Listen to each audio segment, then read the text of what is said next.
हाय बच्चों, आज मैं क्लास 12th का मॉलिक्यूलर बेसिस ऑफ इनहेरिटेंस का जो डीएनए चैप्टर पढ़ा रहा था, उसमें डीएनए के बारे में मैंने बताया कि कई वीडियो बनेगी जो छोटे छोटे टॉपिक होते हैं। जैसे डीएनए का प्रतिकृतिकरण है, डीएनए है क्या, एक आनुवंशिक पदार्थ की तरह होता है, पिछले वीडियो में पढ़ा चुके हैं। अब इसको सिद्ध करना है कि कौन से वैज्ञानिक ने सिद्ध किया कि डीएनए ही आनुवंशिक पदार्थ होता है। आनुवंशिक पदार्थ आपको बता चुके हैं कि वो एक पीढ़ी दूसरे पीढ़ी में आनुवंशिक लक्षणों का स्थानांतरण करते हैं। तो ये बात सबसे पहले ग्रिफिथ नामक, इनका पूरा नाम था फ्रेडरिक ग्रिफिथ, इन्होंने पहले सिद्ध किया कि DNA is a genetic material. 3 प्रयोग आपको पढ़ना है, मैकार्टी का, ग्रिफिथ का और हर्शी और चेज का। तो ग्रिफिथ का और हर्शी चेज का ज्यादा पूछा जाता है, इसको पढ़ेंगे हम तीनों। जैसे नीट वगैरह में ज्यादा पूछा जाता है, इसमें है क्या ये आपको समझना है। पहले इनका नाम जब भी आए, आपसे क्वेश्चन कैसे पूछेगा बोर्ड में, कहेगा बताइए कि डीएनए एक आनुवंशिक पदार्थ होता है या डीएनए ये जेनेटिक मटेरियल, आप प्रूव करिए, सिद्ध करिए किसी प्रयोग के द्वारा।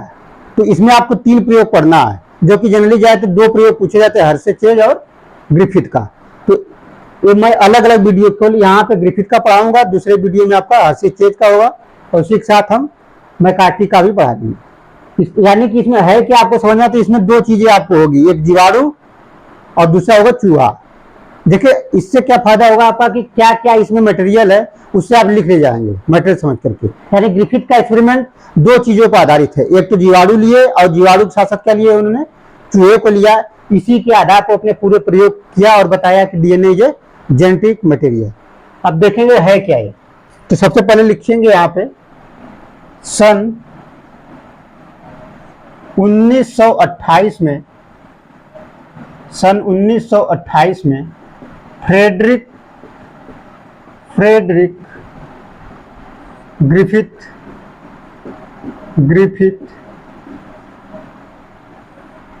ने डीएनए को आनुवंशिक पदार्थ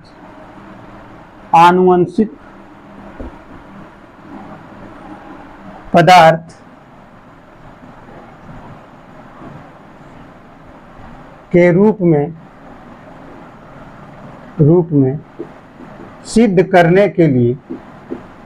सिद्ध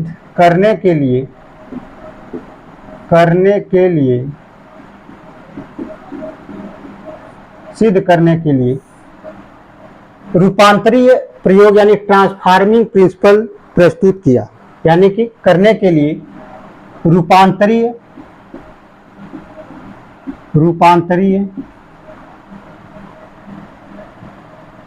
रूपांतरीय सिद्धांत प्रस्तुत किया।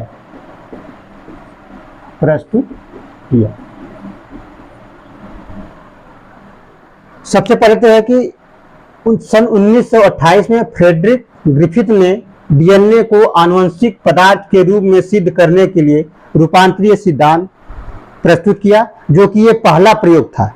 यानी कि 1928 में दिया गया था। आपसे अगर हमने बताया 3 प्रयोग पढ़ना है, आपसे हो सकता है ऐसे भी क्वेश्चन पूछ लिया जाए कि पहला प्रयोग कौन सा था जो डीएनए को सिद्ध किया कि आनुवंशिक पदार्थ है, तो आप क्वेश्चन हो सकता है कि न कर पाए। ठीक है, तो ये 2 एक्सपेरिमेंट बहुत ज्यादा इंपॉर्टेंट है, ग्रिफिथ का और हर्शी चेज का। तो पहले आप एक पढ़ लीजिए और आपको इस तरीके से बताऊंगा कि कोई डाउट ही नहीं रहेगा इसमें। ये पूरा मैं जो सीबीएसई में पढ़ाता हूँ एनसीईआरटी, आपको कुछ सोचने की जरूरत नहीं है। नीट दीजिए, एक एक पॉइंट इसमें क्लियर होगा। बहुत से लोग यहाँ पॉलीसेकेराइड बताते हैं, मैं उस पॉलीसेकेराइड का नाम तक बताऊंगा होता क्या। ठीक है, किताबों में आप देखेंगे लिख देता है कि आगे आएगा तो इसमें पॉलीसेकेराइड यूज होगा। यानी पॉलीसेकेराइड के आधार पर ही जो जीवाणु इसमें है उसको 2 स्ट्रेन में बांटा जाता है, यानी कि एक संक्रामक है असंक्रामक। यानी ये कह सकते हैं कि एक रोग उत्पन्न करेगा, दूसरा रोग उत्पन्न नहीं करेगा। तो पॉलीसेकेराइड होता है कौन सा, किताबों में लिखा रहता है, उसका नाम नहीं पता रहता है और टीचर भी नहीं बताते हैं ना। बहुत आप देखेंगे ज्यादातर आप सर्च कर सकते हैं यूट्यूब पर, आपको उस पॉलीसेकेराइड का नाम नहीं मिलेगा, लेकिन सीबीएसई अकेडमी पर उसका नाम मिलेगा, क्योंकि यहाँ पे एक स्टेप आगे पढ़ाया जाता है एग्जाम की तैयारी के पॉइंट ऑफ व्यू से। देखिए पहले आप इसको, सन 1928 में फ्रेडरिक ने सर्वप्रथम आनुवंशिक पदार्थ को सिद्ध करने के लिए कि डीएनए ही होता है, ये अपना सिद्धांत प्रस्तुत किया, जिसमें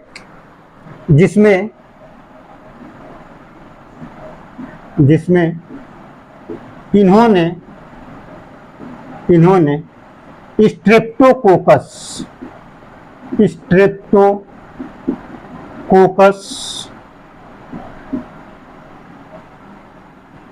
न्यूमोनी नामक जीवाणु का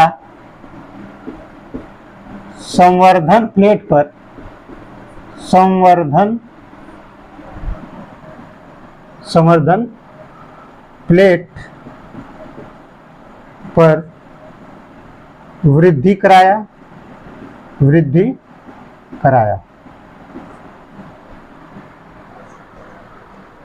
जिससे इसमें दो प्रकार के कॉलोनी का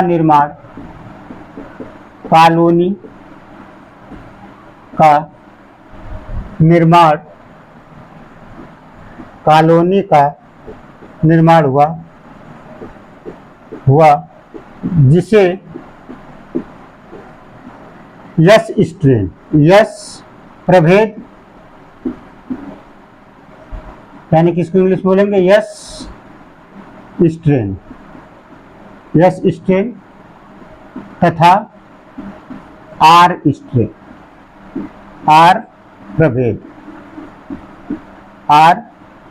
प्रभेद यानी आर स्ट्रेन।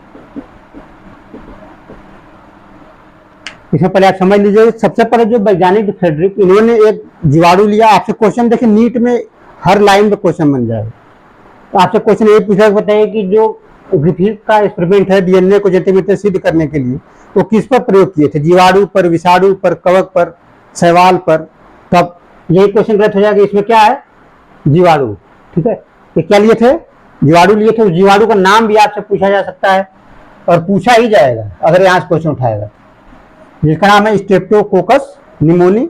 आए होता क्या है? एक जीवाणु। अब जीवाणु का नाम याद रखे हैं, लेकिन ज्यादातर स्टूडेंट ये नाम याद भी है, तभी उनको हो सकता है कंफ्यूजन है कि जीवाणु है कि विषाणु है, यानी वायरस है कि बैक्टीरिया है। तो आप हर पॉइंट के लिए तैयार रहना चाहिए। यानी स्ट्रेप्टोकोकस निमोनी क्या है? एक जीवाणु होता है जो स्तनधारी प्राणियों में, जैसे मनुष्य है, खासतौर मनुष्य में हम देखेंगे कि निमोनिया जो होता है, बाकी जानवरों में भी होता है निमोनिया। तो ये निमोनिया उत्पन्न करने वाला, जो निमोनिया एक बीमारी होती है, सांस की होती है। इसमें जो फेफड़ा होता है, फेफड़े आप देखेंगे 11 किताब में पढ़ाया जाएगा इसको, कि फेफड़े में छोटे छोटे गुब्बारे की तरह संरचना होती है, जिसको हम कुपिका बोलते हैं, यानी अलवेलाई बोलते हैं। उसमें तरल पदार्थ भर जाता है, जिससे सांस लेने में क्या होती है? दिक्कत होने लगती है। क्योंकि सांस जो होती है, यानी O2 CO2 ही आदान प्रदान होता है श्वसन के दौरान।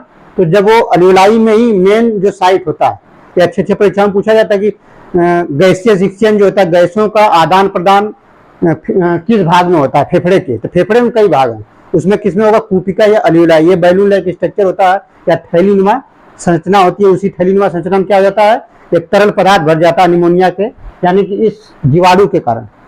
तो इससे क्या होता है कि सांस लेने में दिक्कत होने लगती है। इसमें डेथ भी हो जाती है कभी कभी। इसे निमोनिया एक खतरनाक बीमारी होती है। आप देखेंगे इसमें जब इसका संवर्धन उन्होंने कराया, संवर्धन यानी कि वृद्धि कराया, तो इसमें दो प्रकार के कॉलोनी बन गए। और इस किसके आधार पर? पॉलीसेकेराइड के आधार पर, यानी कि दो प्रकार जिसे निर्माण हुआ, जिसे यस प्रभेद और आर प्रभेद कहते हैं। तो आप थोड़ा सा यहाँ पे देखेंगे अलग से, जो स्ट्रेप्टोकोकस निमोनी था, स्ट्रेप्टोकोकस निमोनी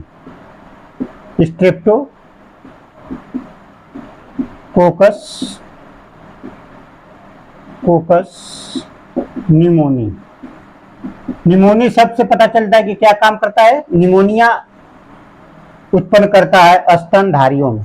ठीक है, जब इसका संवर्धन कराते हैं, क्या कराया आपने? संवर्धन कराया। इसका करा दिया संवर्धन। तो इसमें दो प्रकार के स्टेन हुए। एक हुआ यस स्टेन, यानी यस प्रभेद, जिसे हम क्या कहेंगे? यस का मतलब क्या है कि शाइनी। ये क्या है? शाइनी। दूसरा क्या है? आर प्रभेद। इसका मतलब क्या है? रफ स्टेन है, यानी कि ये चमकीला होगा। यानी कि कैसा होगा? चमकीला। चमकीला क्यों है? क्योंकि इसके चारों तरफ, मान लीजिए आपका बैक्टीरिया है, जीवाणु है, तो इसके चारों तरफ क्या होगा, पॉलीसेकेराइड, जो बात बता रहे थे आपको, पॉलीसेकेराइड ये क्या है, बाहर पॉलीसेकेराइड का एक परत पाई जाती है, पॉलीसेकेराइड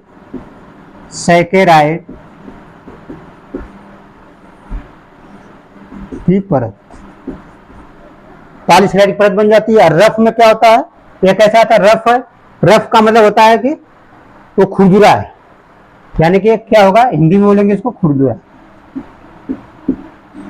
इसमें क्या होगा, ये जो बैक्टीरिया है, जीवाणु है, इसके चारों तरफ कोई जो पॉलीसेकेराइड की परत हो नहीं पाई जाएगी, ठीक है। यानी इसमें परत, आप ऐसे लिख सकते हैं, इसमें परत जो पॉलीसेकेराइड की परत है, परत नहीं पाई जाती है, नहीं पाई जाती है।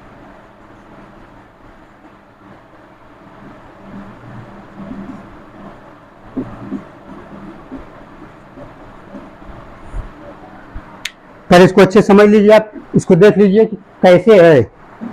यानी कि जब स्ट्रेप्टोकोकस निमोनी का संवर्धन आप प्रयोगशाला में कराते हैं, यानी इन्होंने जब कराया, ठीक है, तो दो प्रकार के इस पॉलीसेकेराइड के आधार पर दो स्ट्रेन इसके बने, एक यस स्ट्रेन, दूसरा आर। यस का मतलब होता है जिसमें पॉलीसेकेराइड की परत पाई जा रही है और आर में नहीं पाई। तो जो यस स्ट्रेन था जिसमें पॉलीसेकेराइड पाया गया, तो ये संक्रामक हो गया, यानी कि ये कैसा हो गया, उग्र प्रभेद भी कर सकते हैं, यानी कि ये रोग उत्पन्न करने वाला स्ट्रेन है। यानी कि कैसा है, ये रोग उत्पन्न करने वाला, यानी कि ये कैसा होगा, संक्रामक। यानी कि यह अभी आप देखेंगे भी आगे, ये कैसा होगा, संक्रामक। यानी कि जब किसी जो प्रयोग हुआ, चूहे किए इन्होंने, तो चूहे के अंदर जब यह स्ट्रेन का प्रवेश कराया तो चूहा क्या हो गया, मर गया, यानी कि उसमें निमोनिया हो गया।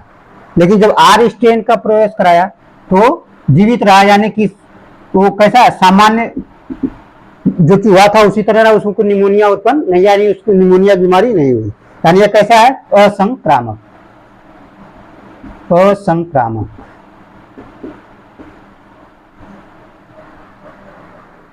यस स्ट्रेन में पॉलीसेकेराइड होगा। अब देखिए पॉलीसेकेराइड सब लोग बता देंगे पॉलीसेकेराइड है, तो पॉलीसेकेराइड कौन सा है, पॉलीसेकेराइड बहुत सारे हैं, जैसे स्टार्च भी पॉलीसेकेराइड है, सेलुलोज भी पॉलीसेकेराइड है, ठीक है, ग्लाइकोजन भी पॉलीसेकेराइड है।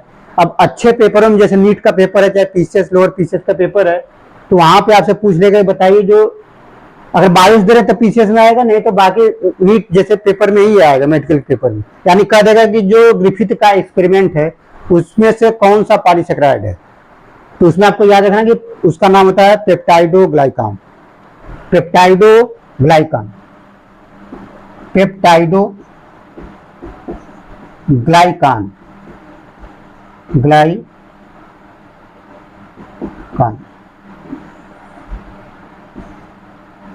यह पेप्टाइडोग्लाइकान, यही क्या है, पॉलीसेकेराइड। उसका नाम, अगर पॉलीसेकेराइड तो सबको पता है, लेकिन कौन सा पॉलीसेकेराइड, पॉलीसेकेराइड के टाइप भी तो हैं, आपसे पेपर में पूछा जा सकता है। जो पेप्टाइडोग्लाइकान है, यही जीवाणु के चारों तरफ पड़ता है, जिसका सेलवाल या कोशिका भित्ति बोलते हैं। जीवाणु में कोशिका भित्ति इसी पेप्टाइडोग्लाइकान की बनी होती है, या म्यूरामिक एसिड भी बोलते हैं। इसको क्या बोलते हैं, म्यूरामिक एसिड। यानी ये कह सकते हैं कि म्यूरामिक एसिड, ये भी आप कह सकते हैं, लेकिन ये ज्यादा आपको याद रखना। अब देखेंगे आगे प्रयोग हुआ कैसे। यहां तक अगर आपको समझ में आ गया तो ठीक है, नहीं आया तो एक बार मैं फिर बताऊंगा कि सन 1928 में जो ग्रिफिथ थे, इन्होंने डीएनए को आनुवंशिक पदार्थ के रूप में सिद्ध किया। किसको लेकर के, स्ट्रेप्टोकोकस निमोनी, जो कि एक निमोनिया उत्पन्न करने वाला जो स्तनधारी जीव है। जैसे स्तनधारी में मनुष्य आता है, गाय है, भैंस है, बकरी है, चूहा है, बिल्ली है, यानी ये सब क्या स्तनधारी जीव होता है। स्तनधारियों में निमोनिया जो उत्पन्न होता है उसको समझाने के इन्होंने इस प्रकार से कोशिश किया, और ये बताया कि जो पॉलीसेकेराइड के आधार पर जिसमें पॉलीसेकेराइड पाया गया वो क्या हो गया, संक्रामक हुआ, जो नहीं था उसमें तो असंक्रामक हुआ। इतना आप देख लीजिए, इसके बाद इसको मिटाना पड़ेगा, पूरा देख लीजिए, स्पष्ट रूप से स्क्रीनशॉट ले लीजिए। इसको मिटा रहे हैं, ऊपर वाला मिटा रहे हैं। इसमें केवल दो ही चीज समझना है, जो ट्रांसफार्मिंग प्रिंसिपल है उसमें आपको ये देखना है, एक जीवाणु था जिसका नाम स्ट्रेप्टोकोकस था, और दूसरा जीव क्या लिया था इन्होंने, चूहे को, चूहे को लिया इन्होंने। अब देखेंगे कि यह प्रयोग जो चूहे पे इन्होंने किया है, तो कैसे सिद्ध किया, ये चीज देखना है। तो आपको भी बताए कि यस स्ट्रेन वाला क्या था, यस प्रभेद, ये कैसा था, संक्रामक, संक्रामक यानी कि रोग उत्पन्न कर रहा था, यानी कैसा है, रोग उत्पन्न करने वाला है, यानी कि वो रोग उत्पन्न करने वाला, यानी कि जब यस स्ट्रेन जब चूहे को लिए और जब जीवाणु का संवर्धन कराया, दो प्रकार के स्ट्रेन प्राप्त हो गए। यानी अभी कोरोना चल रहा था 2 साल पहले, आप देखेंगे इसमें कोरोना के अलग अलग variant, delta variant, alpha variant, ये सब वेरिएंट आते हैं, ठीक है, नाम पेपर में आप पढ़े होंगे। उसी तरीके से जीवाणुओं में भी क्या होता है, वेरिएंट होता है, उनके टाइप हो जाते हैं, यस स्ट्रेन, आर स्ट्रेन, वही चीजें भी। तो आप देखेंगे जब इस यस स्ट्रेन को इन्होंने एक जीवित चूहा, जो सामान्य चूहा, इसको बीमार मतलब निमोनिया नहीं है, यानी कि क्या करेंगे, चूहे में प्रवेश कराया।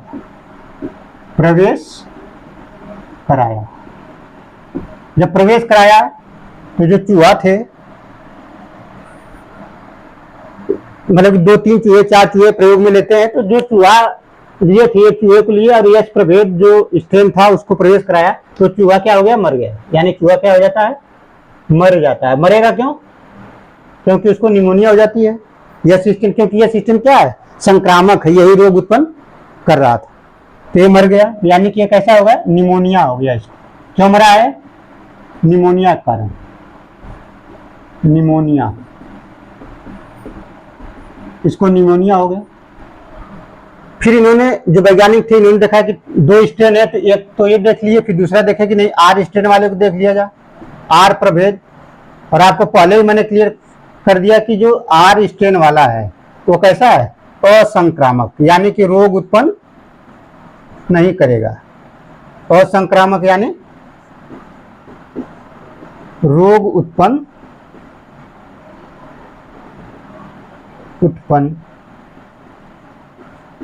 नहीं करता है, नहीं करता।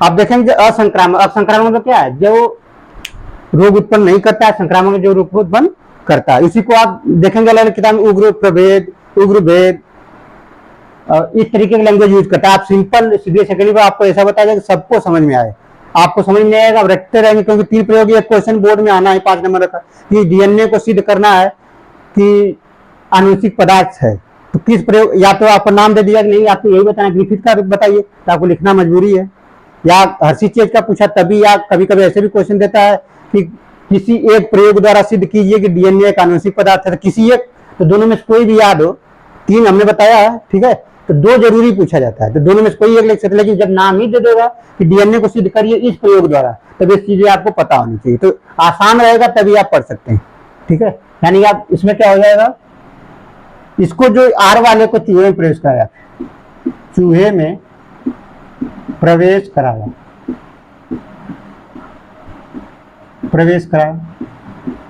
जब चूहे में आर वाले कराया, और एक कैसा है, असंक्रामक, यानी रोग उत्पन्न नहीं कर रहा, तो चूहा कैसे रहेगा, जीवित रहेगा, जीवित रहता है, यानी इसको निमोनिया नहीं हो रहा है। इसको क्या होगा, जो निमोनिया की बीमारी है इसमें नहीं हो रही, निमोनिया की बीमारी इसमें नहीं हो रही है, इसमें निमोनिया की बीमारी हो रही है। अब वैज्ञानिक जो फ्रेडरिक ग्रिफिथ थे, इन्होंने सोचा कि ऐसा क्या है कि यस वाले, क्योंकि जीवाणु तो स्ट्रेप्टोकोकस ही है, लेकिन यस के कारण जो चूहा मर जा रहा है, आर के कारण नहीं मर रहा, तो इन्होंने क्या किया, इसको हीट लेवल कर दिया, यानी कि हीट के द्वारा इसको, किसी चीज को हीट कर देंगे जरूरत से ज्यादा है तो निष्क्रिय हो जाती है, ठीक है। यानी कि यस वाले को पहले उन्होंने हीट किल्ड किया। तीसरा क्या किया इन्होंने, पहले मर रहा था तो यस प्रभेद वाले को, यानी आप इसको चाहे तो 1 नंबर दे दीजिए, इसको 2 नंबर दे दीजिए, इसको 3 नंबर दे दीजिए, यानी जो यस प्रभेद था इसको कर दिए तापकृत, यानी ताप के द्वारा निष्क्रिय करना। यानी आप कह सकते हैं इसका जो टेम्परेचर लगभग होता है 60 से 65 डिग्री सेल्सियस लेते हैं, और इसको आप और आसान समझ सकते हैं तापकृत करके, या इसको क्या करेंगे आप, निष्क्रिय कर देंगे, ये कैसा हो जाएगा, निष्क्रिय। यानी जब इसको टेम्परेचर बढ़ा देंगे, यानी जो इसका स्टेन, जो इस जीवाणु का यह स्टेन है, इसमें अगर ताप को 60 से 65 डिग्री रखेंगे तो ये वाला जो रोग उत्पन्न करने वाला संक्रामक था वो क्या हो जाएगा, असंक्रामक हो जाएगा। ठीक है, तो अब इसको क्या किए, चूहे में प्रवेश कराए, चूहे में प्रवेश कराया। जब चूहे में प्रवेश कराया तो चूहा नहीं मरा, यानी कि चूहा क्या था, चूहा जीवित रहा, जीवित रहा, जीवित रहता, यानी इसको भी निमोनिया नहीं होती, निमोनिया नहीं होती। ये चीज देखिए, यहां से जो यश प्रभेद था इसके वजह से निमोनिया हो रहा है, लेकिन ये वाले यश प्रभेद के कारण नहीं हो रहा है, क्योंकि इसको हीट के द्वारा इसके यश प्रभेद जो इसमें ये क्या एक विष की तरह काम कर रहा था, पॉइजन की तरह काम कर रहा था, यानी कि ये निमोनिया उत्पन्न कर रहा है। और ये 60 से 65 डिग्री सेल्सियस पे जब इसको तापित कर देते हैं तो ये निष्क्रिय हो जाता है, फिर इसको चूहे में प्रवेश कराते हैं तो चूहा नहीं मरता है। ठीक, फिर उन्होंने कहा कि ऐसा क्या था, यानी जो पदार्थ है कुछ तो ऐसा इसमें है कि जो पाया जा रहा है नॉर्मल स्थिति में, इसको इसमें प्रवेश कराते हैं तो मर जाता है, जब इसको निष्क्रिय कर देते नहीं मर रहा है, तो कौन सा पदार्थ है। तो इन्होंने क्या किया कि दोनों को मिक्स कर दिया, एक बार इसको एक बार इसको, ये चौथा में आ जाएगा। आपको इसी तरीके से बनाना भी है, यानी कि जो यश प्रभेद है, यश प्रभेद प्लस ये कैसा था, तापकृत।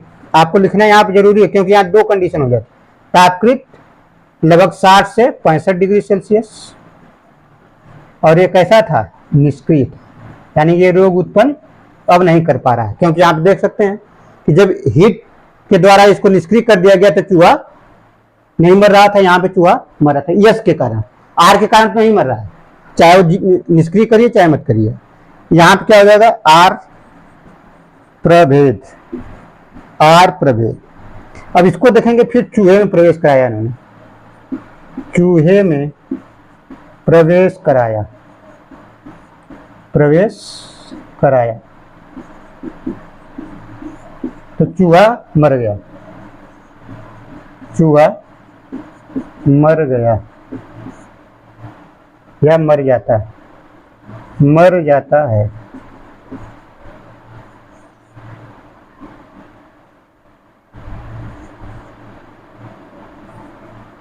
जो चूहा था वो क्या हो गया, मर जाता है।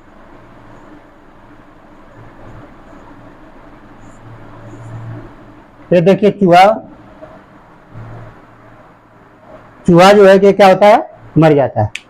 तो देखेंगे कि चूहे को हम कैसे आगे देखना है इसमें। तो इन्होंने देखा कि यश प्रभेद और आर प्रभेद में से, अब शुरू से आपको देखना है, यश प्रभेद को चूहे प्रवेश कराया मर गया, लेकिन इस यश प्रभेद को जब हीट के द्वारा निष्क्रिय कर दिया गया तो चूहा नहीं मर रहा है। आर प्रभेद तो वैसे भी संक्रामक नहीं, तो रोग उत्पन्न नहीं करा। जो भी इसमें प्रयोग में मेन चीज है वो क्या है, यश प्रभेद है, यश प्रभेद के कारण हो रहा। अब यहाँ पे क्या हुआ, चूहा फिर मर जाता है। इसका मतलब कि जो तापकृत था, यहाँ पे तापकृत यहाँ भी है, यहाँ पे भी तापकृत है, लेकिन इस तापकृत के कारण नहीं मरा। लेकिन जब तापकृत को आर प्रभेद के साथ मिला करके इसको फिर से चूहे में प्रवेश कराया जाता है, जब इन दोनों को मिला देते हैं तब फिर चूहा मर जाता है। यानी कि आप देखेंगे इसका मतलब कुछ ना कुछ इस यश वाले से किसमें चला गया, आर में। ये तो निष्क्रिय था, ये क्या है, असंक्रामक है, लेकिन यहां से कुछ ऐसा पदार्थ इसमें ट्रांसफर हुआ है, यानी कि अस्थानांतरित हुआ है, अस्थानांतरित हुआ है, जिसके वजह से चूहा मर जाता है। तो इन्होंने बताया कि जो यश प्रभेद है उससे कोई ऐसा पदार्थ है जो आर प्रभेद में चला गया, जिसके वजह से चूहा क्या हो गया, संक्रमित हो जाता है, इस वजह से चूहा मर गया। इससे इन्होंने सिद्ध किया कि जो डीएनए होता है वो जेनेटिक मटेरियल है, ठीक है, यानी आनुवंशिक पदार्थ कौन सा है, डीएनए होता है। इतना ये प्रयोग आपको पढ़ना, लेकिन ये पूरे तरीके से सभी बात इनकी सही थी, लेकिन इस प्रयोग के द्वारा ये सिद्ध नहीं कर पाए कि वो पदार्थ की नेचर क्या है, प्रकृति क्या है। तो अच्छे पेपर में क्वेश्चन आपसे पूछ लेता है, बताइए जो ग्रिफिथ का एक्सपेरिमेंट है किस वजह से ये पूरी तरीके से सही नहीं माना जा रहा है।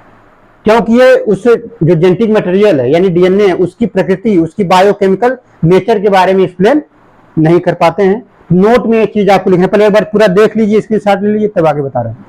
पूरा देख लीजिए कल्फर ग्रिफिथ का एक्सपेरिमेंट है, इसी के द्वारा उन्होंने सिद्ध किया था। इसको मिटा रहे हैं हम,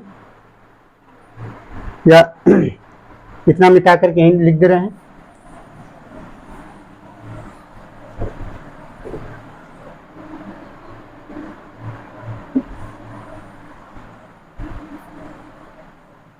नोट में आप लिखेंगे कि इस प्रयोग द्वारा ये तो इन्होंने बताया कि कोई न कोई ऐसा पदार्थ है, कोई रसायन है जो एक पीढ़ी से दूसरे पीढ़ी में ट्रांसफर हो रहा है, लेकिन नोट में आपको लिखना है कि इस प्रयोग द्वारा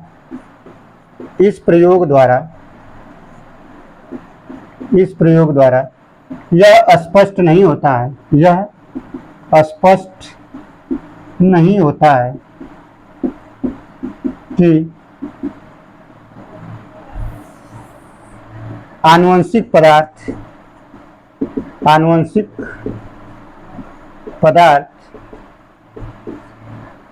की जैव रसायन प्रकृति क्या है, जैव रसायन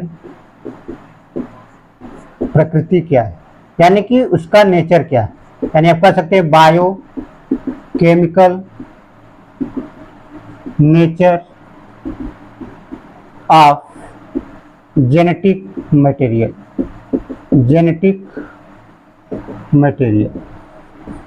यानी इन्होंने सिद्ध तो कर दिया है, इसलिए इंपॉर्टेंट भी है। इसमें क्या क्या मुख्य बातें रही, सबसे पहले किस मामले में इसको आप कह सकते हैं कि ये पूरी तरीके से जेनेटिक मटेरियल के बारे में नहीं बता पा रहा, तो जेनेटिक मटेरियल के प्रकृति के बारे में नहीं बता पा रहा है कि क्या है कैसा है।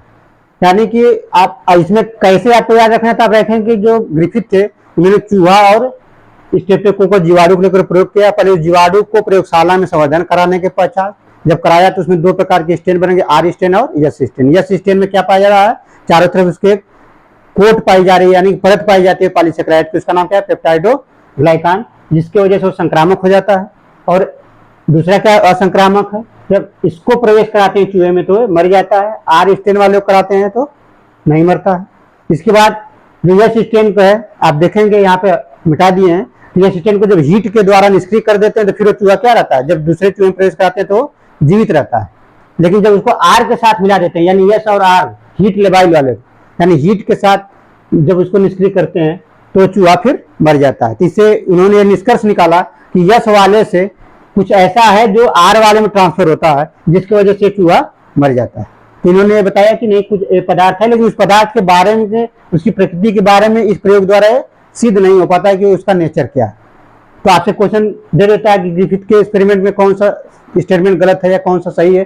तो ये आप याद रखेंगे कि यह जो प्रयोग था जिसकी जो रासायनिक प्रकृति होती है उसके बारे में नहीं बताया। इसके बाद आपको बताएंगे मैकार्थी का और हर्शी और चेज का। हर्शी चेज का एक्सपेरिमेंट ज्यादा इंपॉर्टेंट है, ये भी इंपॉर्टेंट है। इसमें सन भी याद रखना है, 1928 में जीवाणु कौन सा था, और इस जो चारों लिखे कंडीशन इसी तरीके से आपको करना। ठीक है, थैंक यू, धन्यवाद।